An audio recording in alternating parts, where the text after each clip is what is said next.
Leg भैया leg दिख रहा, ठीक है।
Okay, so good afternoon to everyone.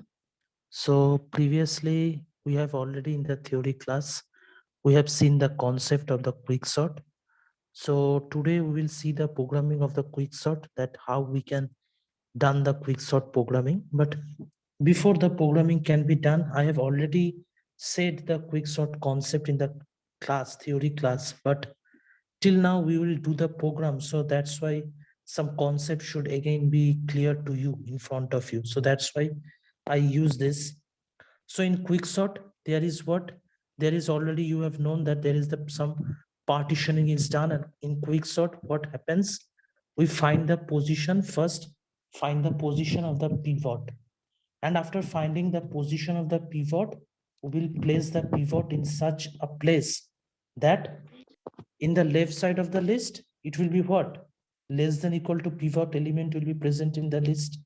And in the right side of the pivot, what will happen? In the right side of the pivot, there will be greater than. The value that are greater than will be placed on the right side of the list. That has, we are doing that in the partitioning algorithm concept. So that's why I have shown you this as an example we have taken. So in this array, we have taken that there is already 9 elements present. So for here we have used one low. You see that a low is used here and high is used here. The high value will be what?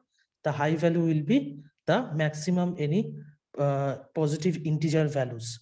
So that means what? We are considering the first element. We are considering the first element as the 1 minute. So we are considering the first element as the pivot.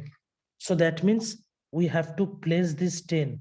We have to place this 10 in such a position that in left side of the 10, there will be small elements that will be present on the left side of the 10. And in the right side of the 10, what will be?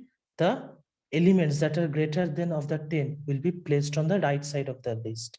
So that means we have to place this 10. This 10 is the pivot element. So we have to place this pivot element in such a position. So what we will do, we will consider an I.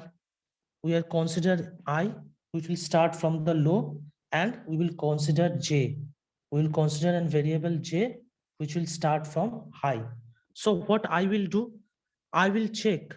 I will check if any value that is greater than equal to pivot, any value present that are greater than equal to pivot, and J will check what? J will check if any of the value that is less than equal to pivot. So if that matches, then what? Exchange I and J. So that means first when I will reach in this position, here the element is what? 16. So 16 is greater than 10. So okay, I will stop here. J will also what? J will search here because it will be decremented. So when J will be decremented, J will see that the value is 5. That means it is the less than equal to pivot. So that means J will stop here. And after that, what will happen? This I and J will be exchanged. So that means 5 will go here and 16 will be placed here. So that means that is already we have seen in the theory classes that this exchange here, you see that this is the exchange here. So I and J will be performing like this, and in such a position, there happen that whenever I will cross the J, in such a position it will happen, then I will what? I is incrementing and J is decrementing. So in such a position it will happen that I will cross the J. So whenever I will cross the J, that means I is greater than equal to J. So then we will say that we will already find the position of the pivot. So that means now where the J is present, that position is the position of the pivot element. So that means what? The pivot element should be replaced with this position. That means here we have find that J is reached here and it is I greater than equal to J. So that means we have find the position of the pivot element. So that means 10 will be placed here and 6 will go here. So if you check the left side of the list, then you see in the left side of the list, there is 6, 5, 8, 9. That means all the element of the left side of the pivot is what? Less than elements. And all the elements in the right side, all the elements in the right side will be what? All the elements in the right side is the greater elements. So that is using this, we have found the position of the pivot. And after finding the position of the pivot, what we will do? We will divide the list. So based on that, we will divide the list into two parts and we will perform the quick sort again. So this is what the partitioning algorithm we have done. It is clear to everyone? You have already in the class, I have discussed about that. Okay. So this is the partitioning algorithm we'll do here. So now, if you see, then first I will again repeat the quick sort concept. Again, I will repeat that the quick sort concept to you so that 1 minute.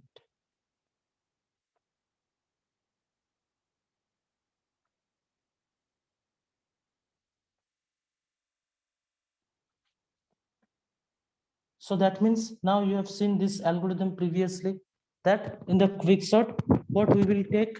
We will take two values, that low and high. We will take two values in the quick sort, that is low and high. And if low is less than high, that means if low is less than high, then we will what? We will first find the position of the what? First find the position of the pivot. And based on that, what will happen? The list will be divided into two parts. That's why this J is what? This J is the position of the pivot. J is what? The position of the pivot. So J equal to partition L and H. So that means in the partitioning, we are done the partition. Based on the partition, we are dividing the list first. And then what will we think that J is the position of the pivot? So what we will do?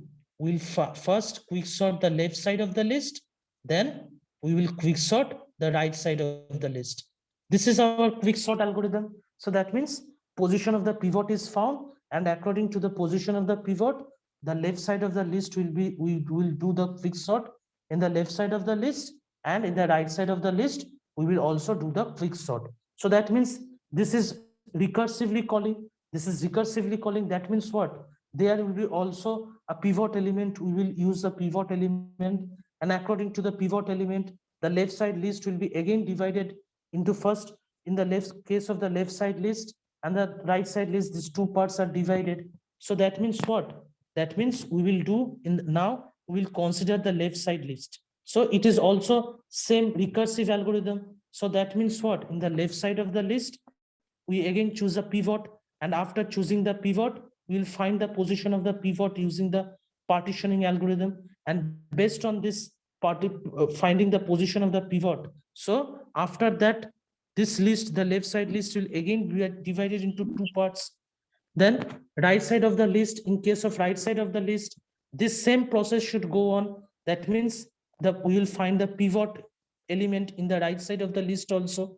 And after finding the pivot element in the right side of the list, we'll find the position of that pivot element. So finding the position of the pivot element, we place the pivot element in that particular position.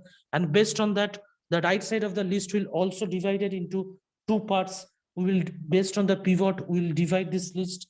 So this process should goes on.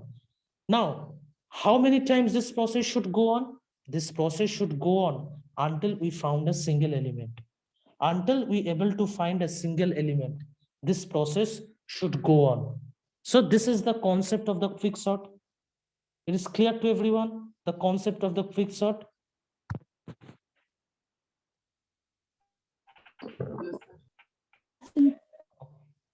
हाँ बोलो.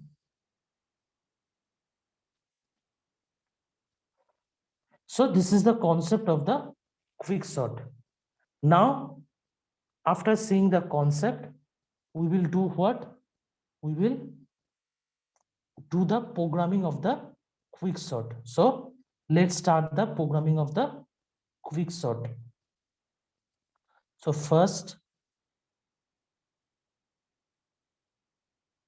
I will go to the Dev C++.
So wait for a time, my machine has been hanged. So that's why it is